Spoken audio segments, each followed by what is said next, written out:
کہ کیا ہمارے اندر وہ ریزریکشن ہے یا نہیں ہے، وہ ریزریکٹڈ لائف ہے یا نہیں ہے۔ کیا ہم گناہ کے اعتبار سے مرے ہیں؟ کیا ہم مسیح کے ساتھ دفن ہوئے ہیں؟ کیا ہم اس کے ساتھ جی اٹھے ہیں؟ کیا ہماری زندگی نئی ہے؟ مسیح یسوع میں آپ کی سلامتی ہو۔ میرا نام نعمان سلیم ہے اور میں یہاں ایک مختصر پیغام کے ساتھ آپ سب سے بات کرنا چاہتا ہوں۔ اور ایک چیز جو سب لوگ اور خاص طور پر مسیحی جس چیز کو ایک ایلیمنٹ کو مس کر رہے ہیں اپنی لائف میں، وہ یسوع مسیح کی جی اٹھی زندگی ہے۔ ہمارے لوگوں میں جی اٹھی زندگی کی کمی ہے، اور پولس رسول رومیو 6 باب میں بڑی خوبصورتی سے اس بات کو بیان کرتے ہیں، اور وہ یہ کہتے ہیں کہ ہم مسیح کے ساتھ مرے ہیں، ہم اس کے ساتھ دفن ہوئے ہیں، اور ہم اس کے ساتھ جلائے جائیں گے اور نئی زندگی میں چلیں گے۔ اس کا مطلب یہ ہے کہ جب ایک ایماندار مسیح کو اپناتا ہے اور اس کی موت میں بپتسمہ لیتا ہے، اس کی موت میں بپتسمہ لینے کے بعد جب وہ جی اٹھتا ہے تو اس میں جی اٹھی زندگی کام کرتی ہے۔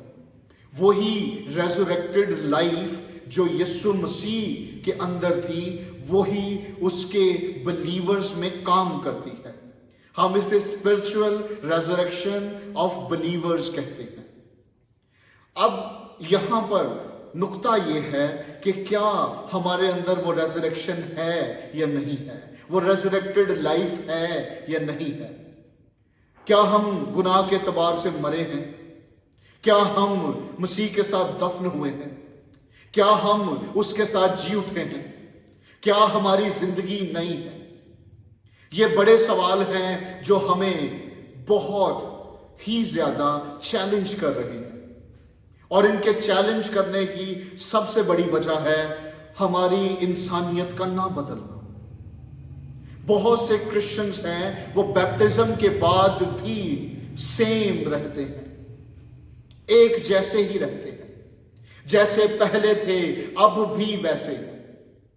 تو بپتسمہ نے ان کے لیے کیا کیا؟ کیا صرف بدن کو پانی میں ڈبونا بپتسمہ ہے؟ کیا صرف اپنے آپ کو مسیح کا کہہ دینے سے آپ مسیح کے ہو جاتے ہیں؟ کیا یہ ساری باتیں اسی طرح سے ہونا تھی؟ میں آج آپ کو یہ بتانا چاہتا ہوں، اے پیارے عزیزو، ایسا نہیں ہوتا۔ جب آپ بپتسمہ لیتے ہیں، آپ مسیح کو قبول کرتے ہیں۔ جب آپ پانی کے اندر جاتے ہیں، آپ اپنے آپ کو گناہ کے اعتبار سے مار دیتے ہیں۔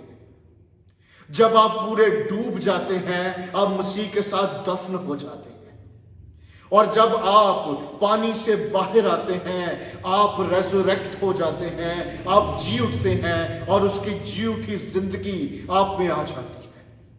اور پھر جب آپ اس پانی سے باہر آ کر چلنا شروع کرتے ہیں، آپ کی چال پرانی نہیں رہنی چاہیے، آپ کی زندگی پرانی نہیں رہنی چاہیے، بلکہ وہ نئی ہو جانی چاہیے۔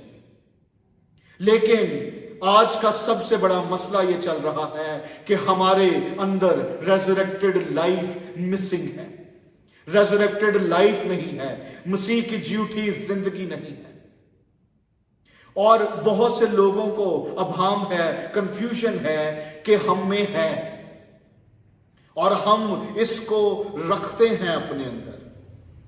لیکن اے عزیزو، میں بڑی 3 واضح باتیں آپ لوگوں کو بتانا چاہتا ہوں، جس سے آپ کو یہ ساری باتیں کلیئر ہو جائیں گی کہ ہمارے اندر ریزوریکٹڈ لائف ہے یا نہیں ہے۔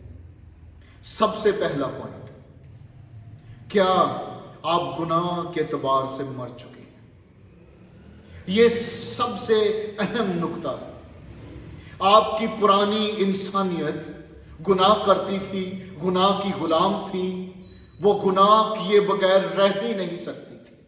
آپ کی سرشت میں گناہ تھا، آپ کی عادات میں گناہ تھا، آپ عادتاً گناہ کرتے تھے، اور گناہ کرنا آپ کی ایک ایسی عادت بن گیا تھا جس سے آپ لطف اندوز ہوتے تھے.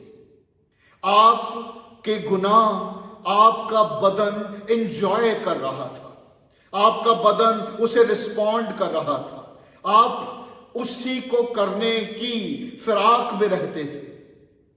لیکن جب آپ مسیح کو اپنا لیتے ہیں, کیا ایسا پھر بھی ہونا چاہیے؟ کیا یہ پھر سے باتیں ایسے ہی ہونی چاہیے؟ مجھے نہیں لگتا ہے کہ یہ ایسا دوبارہ ہونا چاہیے. آپ مسیح کے لوگ ہیں, آپ خدا کے لوگ ہیں, آپ کی زندگی میں یہ سب نہیں ہونا چاہیے. یہ آپ کی شان سے نیچے کی بات ہے. یسوع مسیح چاہتے ہیں کہ آپ گناہ کے اعتبار سے مر جائیں. گناہ کے اعتبار سے مرنے کا مطلب کچھ اور ہے. ہم یہ سمجھتے ہیں گناہ نہیں کرنا ہے تو ہم گناہ سے چھوٹ جائیں گے. نہیں عزیزو, گناہ کے اعتبار سے مرنے کی ضرورت ہے. اگر قبر میں کوئی شکر گزاری نہیں کر سکتا تو قبر میں کوئی گناہ بھی نہیں کر سکتا. جب آپ اپنے آپ کو یہ کہہ دیں گے کہ تو گناہ کے اعتبار سے مر گیا ہے تو آپ دوبارہ گناہ نہیں کریں گے. گناہ کرنے کی وجہ یہ ہے ہمارا بدن زندہ رہتا ہے, ہماری سوچوں میں گناہ زندہ رہتا ہے, ہمارے عقل میں گناہ زندہ رہتا ہے, ہماری جان میں گناہ زندہ رہتا ہے, جس کے سبب سے ہم گناہ کرتے ہیں. اگر ہمارا بدن گناہ کے اعتبار سے مر جائے تو کیا ہم گناہ کریں گے؟ ہرگز نہیں. کیا گناہ ہم سے ہوں گے؟ ہرگز نہیں. ہم گناہ کرنے کی صلاحیت کھو دینا چاہیے, کیونکہ مسیحیت میں اس کی کوئی بھی حیثیت باقی نہیں رہے گی. آپ کی زندگی میں سب سے بڑا جو چینج دیکھنا ہے خدا نے, وہ یہ ہے کہ مسیحی گناہ کے اعتبار سے مر جائے. دوسرا پوائنٹ, جب آپ کے اندر ریزوریکٹڈ لائف ہوگی تو آپ کی لائف کو کنٹرول کرنے والے آپ نہیں ہوں گے, شیطان نہیں ہوگا, دنیا نہیں ہوگی, حالات نہیں ہوں گے, بساط نہیں ہوں گے. آپ کے عزیز و احوال جو نہیں آپ کو کنٹرول کرنا چاہتے ہیں وہ سب نہیں کر پائیں گے, کیونکہ اب آپ کا نیو میسٹر ہے, آپ کا نیا استاد ہے, آپ کا نیا آقا ہے, اور وہ یسوع مسیح ہے. دنیا آپ کو یہ نہیں بتائے گی کہ آپ نے کیا کرنا ہے, آپ دنیا کو بتائیں گے کہ کیا کرنا ہے, کیونکہ آپ کا استاد, آپ کا آقا, آپ کا خدا اب وہ ہے جو آسمانوں پر ہے, جو تخت نشین ہے, وہ جو باپ کے داہنے ہاتھ بیٹھا ہے. کیا آپ کی زندگیوں کا مالک خدا ہے, یا یہ دنیا ہے, یا شیطان ہے, یا وہ لوگ ہیں جن سے آپ وابستہ ہیں؟ میں آپ کو ایک اور چیز کے تعلق سے بتانا چاہتا ہوں کہ ہم ہر بار مسیح کو ہی کیوں مصلوب کرتے ہیں. آپ ہر بار مسیح کا ہی کیوں سیکریفائس لیتے ہیں؟ آپ ہر بار کیوں مسیح کے نام کو ہی نیچے کرتے ہیں؟ اب آپ کہیں گے ہم نہیں کرتے ہیں, ہم تو اس کے بار بار اس کا سیکریفائس نہیں لیتے ہیں. جی آپ لیتے ہیں. جب آپ سے کہا جاتا ہے کہ چناؤ کرو خدا کے لیے, خدا کا کرو اور دنیا کا کرو, آپ ہمیشہ دنیا کا چناؤ کرتے ہیں, آپ لوگوں کا چناؤ کرتے ہیں, آپ لوگوں اور حالات کا چناؤ کرتے ہیں. جب آپ ایسا کرتے ہیں, مسیح پھر آپ کو دیکھ رہے ہوتے ہیں کہ آپ پھر اس سے قربانی کا تقاضا کر رہے ہو. سو اگر آپ کا وہ آقا ہے تو اس کی عزت کہاں ہے؟ اگر وہ خدا ہے تو اس کی تعظیم کہاں ہے؟ اے عزیزو, ریزوریکٹڈ لائف آپ پر یہ ظاہر کرے گی آپ کا صرف ایک ہی مالک ہے, ایک ہی آقا ہے, ایک ہی خدا ہے, اور وہ آسمانوں میں ہے, اور وہ خدا کا پیارا بیٹا یسوع مسیح ہے. تیسری بات جو ایک اہم چیز ہے,